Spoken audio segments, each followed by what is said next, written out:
Bogota dengan nama resmi Bogota Distrito Capital atau yang sebelumnya dikenal sebagai Santa Fe de Bogota adalah ibu kota Kolombia dan merupakan kota terbesar dan terpadat di seluruh negara itu dengan populasi lebih dari 7 juta penduduk. Bogota terletak di daerah dataran tinggi Pegunungan Andes, Amerika Selatan, 2.640 meter di atas permukaan laut. Dahulu, butuh 8 hari untuk mencapai kota Bogota dari pantai Atlantik. Namun sekarang perjalanan dapat ditempuh hanya dalam waktu 1 jam dengan pesawat udara. Kota ini menjadi rumah bagi banyak landmark dan museum serta penuh dengan warisan budaya dan seni. Salah satu kota menawan di Bogota adalah La Candelaria. Berkat usaha pemerintah setempat melestarikan peninggalan sejarah dari abad ke-15 hingga abad ke-17. La Candelaria menjadi pusat sejarah dan magnet pariwisata di Kolombia. Di sana, para pelancong dapat menikmati arsitektur bangunan lama yang berbaur dengan bangunan-bangunan modern dan gereja-gereja Katolik tua. Seperti La Iglesia de Candelaria dan Iglesia del Carmen, bagi pencinta wisata museum, Anda dapat mengunjungi Museo del Oro atau Museum Emas, Museum Seni Kolonial, dan Museo Botero yang memamerkan koleksi lukisan serta patung karya seniman ternama Kolombia, Fernando Botero. Di sepanjang jalanan sempit La Candelaria juga terdapat sejumlah toko dan kios yang menjajakan kopi serta kuliner setempat. Namun siapa sangka, di balik keindahannya, La Candelaria juga menyimpan kisah mistis. Kota klasik tersebut dianggap sebagai pusat misterius dan magis dari Bogota. Beberapa percaya bahwa banyak rumah di sana sudah berdiri selama 200 tahun sehingga dipenuhi oleh fenomena mistis di luar nalar manusia. Kebanyakan orang menganggap hal ini hanyalah mitos atau cerita dongeng yang beredar di masyarakat semata. Namun tak sedikit yang meyakini bahwa tempat-tempat menyeramkan itu benar-benar ada dan terlihat menakutkan. Di mana sajakah tempat yang diduga angker di kota La Candelaria?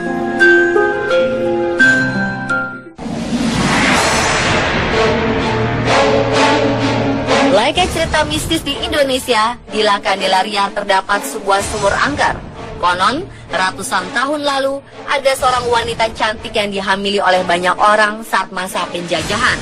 Karena malu, wanita tersebut kemudian membuang anaknya ke dalam sumur. Dari kisah itu, sumur angker dihuni oleh hantu anak kecil dengan sosok bertaring, bertanduk, berekor, dan memiliki telinga panjang. Barang siapa yang berani mengusiknya akan mendapat malapetaka. Cukup nyalika Anda mencari tahu keangkeran sumur ini.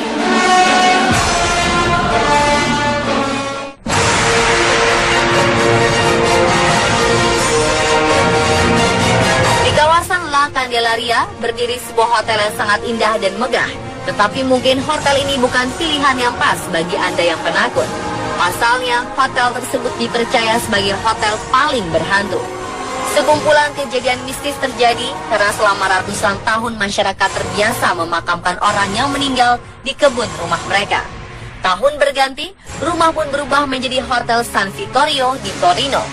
Keangkeran hotel ini terbukti setelah ditemukan jenazah berusia 400 tahun. Karena itu, penampakan sesosok makhluk tak kasat mata menjadi hal yang biasa. Apakah yang Anda lakukan jika bertemu dengan penghuni di dalamnya?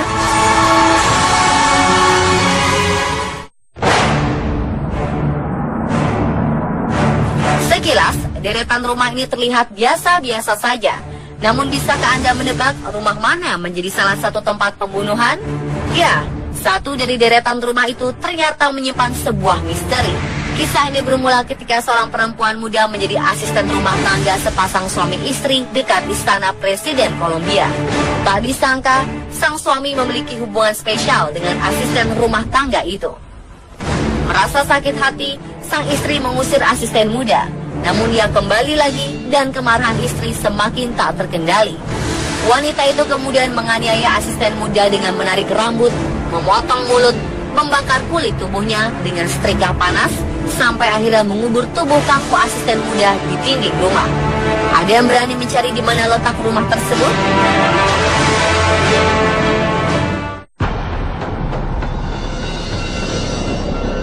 Kisah selanjutnya datang dari putra seorang linguis Kolombia di abad ke-17. Sepasang kakak beradik keluarga Cuervo itu memang berencana untuk pergi ke Paris meneruskan cita-citanya. Untuk dapat pergi ke sana, mereka harus menyimpan uang yang tak sedikit jumlahnya. Pada suatu malam, mereka terbangun dan dikagetkan dengan suara 3 kali ketukan pintu rumahnya. Saat dibuka, terlihat sosok hantu dengan pakaian ala kerajaan berjalan dan menunjuk ke sebuah dinding sebelum akhirnya menghilang. Keesokan harinya saat mereka membongkar dinding tersebut, betapa terkejutnya ditemukan tumpukan koin emas. Mereka pun akhirnya menggunakan koin harta karun tersebut untuk perjalanan ke Paris.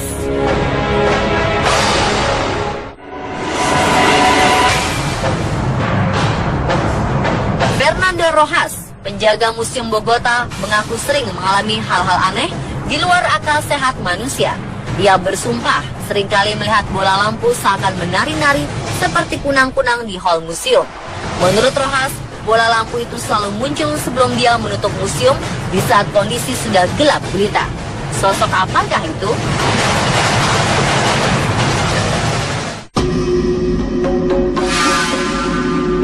Ini adalah bangunan di mana Dinas Intelijen Kolombia dioperasikan. Jika Anda masuk ke dalamnya, di lantai pertama masih terlihat jelas bekas sel-sel penjara tempat di mana penyiksaan dan kematian akibat kekerasan pernah terjadi. Selain penampakan, orang yang berada di dalamnya mengaku sering melihat benda bergeser. Terdengar suara rantai terseret di lantai dan pendingin udara yang tiba-tiba menyala sendiri. Karena alasan itulah mereka meyakini bahwa salah satu bangunan di La Candelaria ini merupakan bangunan paling berhantu.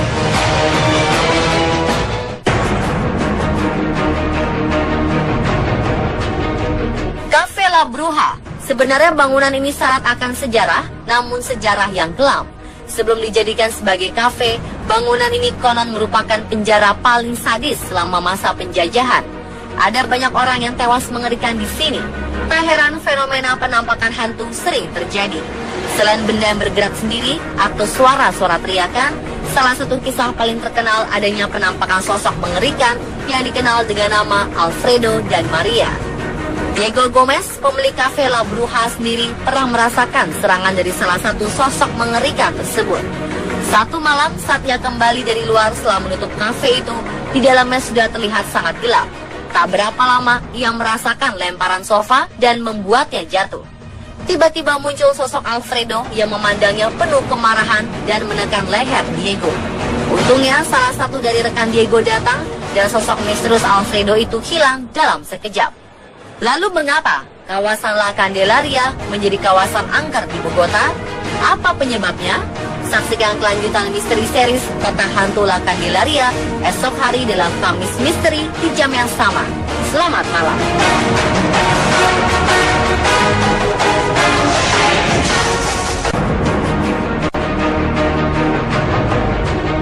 Cerita keindahan kota Bogota, tepatnya kawasan La Candelaria, nampaknya sedikit tertutup dengan berbagai kisah mistis di dalamnya.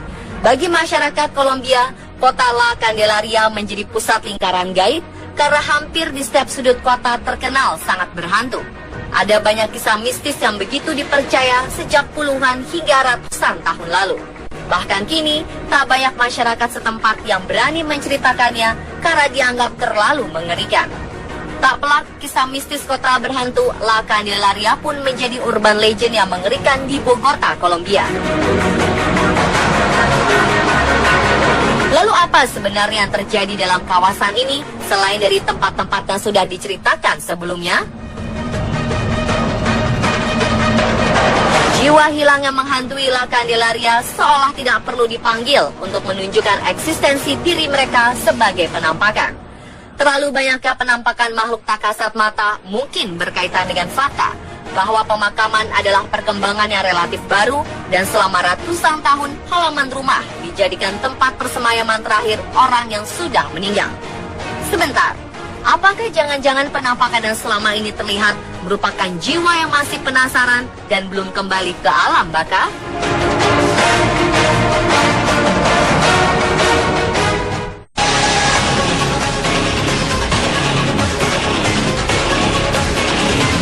Cerita pertama dihubungkan dengan sosok wanita cantik nan baik hati bernama Manuela Sainz yang menetap di La Candelaria. Ia sendiri adalah kekasih dari El Libertador atau sang pembebas Simon Bolivar selama 8 tahun. Dalam hidupnya, ia terkenal membuat pidato berisikan semangat untuk para pasukan sebelum mereka melawan tentara Spanyol.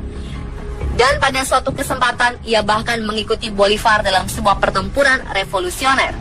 Pada 25 September 1828 terjadi konspirasi untuk membunuh Bolivar yang saat itu menetap di San Carlos Palace, Bogota. Saat Manuela melihat pasukan lawan berbaris jalan mengarah ke rumah Bolivar, ia segera memberitahunya untuk segera pergi. Manuela sendiri berhasil melarikan diri melalui jendela sebelum akhirnya ditangkap kembali dan diasingkan. Kekasihnya, Simon Bolivar yang memimpin pasukan Kolombia mencapai kemerdekaan dari kekuasaan Spanyol, serta membantu meletakkan dasar demokrasi di Amerika Latin, meninggal di usianya menginjak 47 tahun karena penyakit tuberkulosis di Kolombia Utara. Sepeninggal Bolivar, pihak-pihak yang tidak menyukainya semakin berkuasa di Kolombia dan Ekuador. Ini pun berdampak pada nasib Manuela. Ia tidak diterima di negara-negara tersebut dan di sisa hidupnya terasingkan jauh dari Bogota dalam keadaan gelisah. Hingga kematiannya di Peru Utara pada tahun 1846. Jasadnya dimakamkan di sebuah kuburan massal dan barang-barang miliknya dibakar. Apakah kisahnya berhenti sampai di situ? Ternyata tidak. Warga La Candelaria, Bogota sering melihat seorang wanita mirip Manuela di balkon rumah kekasih Bolivar tersebut, sedang berjalan menuju jalan berbatu dan terus menuju arah San Carlos Palace, rumah Bolivar. Tak hanya di balkon rumah pribadinya, di dalam Palacio Nariño, tepatnya lorong lantai 2 depan sebuah ruangan, terdapat sebuah piano Jerman milik Manuela yang sering dijadikan tempat yang muncul.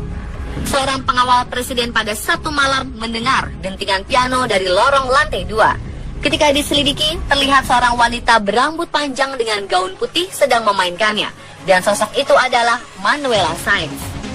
Akhirnya pada 5 Juli 2010, Manuela Sáenz diberi pemakaman layak di Venezuela. Namun karena ia telah dimakamkan di kuburan massal dan sudah lama tidak ada sisa-sisa resmi untuk pemakaman negara.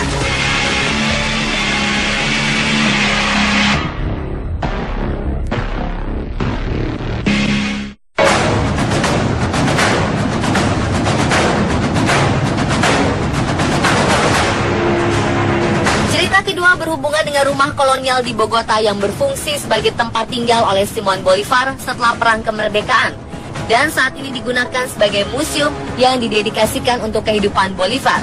Di bagian atas tamannya indah terdapat sebuah kolam renang. Pada beberapa malam, penjaga keamanan bangunan tersebut mengaku telah melihat sosok keriput membungkuk berjalan menaiki tangga menuju kolam hangat. Menurut kisah, semasa hidupnya pada malam hari, Bolivar sering berjalan menuju kolam renang untuk mandi dan mendinginkan suhu badannya yang tinggi karena penyakit malaria. Jadi apakah ia Bolivar? Tak sampai di situ. Para penjaga malam yang sering berpatroli di sekitar rumah Bolivar mendengar suara gemuruh dan langkah kuda perang melintas. Saat mereka memastikan tidak ada satupun kuda melintas, yang berarti hanyalah sebuah penampakan. Karena aktivitas supranatural yang tinggi, para penjaga tersebut akhirnya meminta bantuan kepada seorang ahli.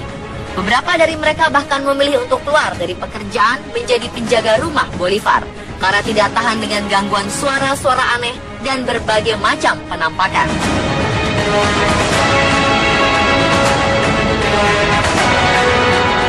Namun sepertinya mereka tidak akan lepas dengan kisah-kisah mistis itu. Mengapa? Karena ternyata sebuah legenda mengatakan, jika Anda sekali telah mendengar kuda milik Bolivar, maka ia tidak akan pernah meninggalkan Anda. Setiap tahun pada acara tradisi All Day Saints Amerika Latin, mereka memberikan penghormatan kepada orang yang telah meninggal dan mereka cintai, yakni Simon Bolivar dan Manuela Sáenz.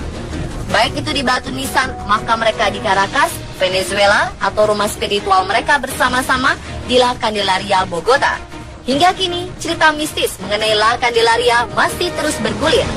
Para korban penyiksaan zaman penjajahan bangsa Spanyol, hingga kisah percintaan berakhir tragis Manuela Sáenz dan Simon Bolivar, seolah tak ingin beranjak pergi meninggalkan tempat indah di Bogota ini. Jika Anda berkesempatan mengunjungi tempat ini, berhati-hatilah jika bayangan mereka akan selalu menemani Anda. Dan itulah itulah kisah kota hantu La Candelaria, Bogota, Kolombia.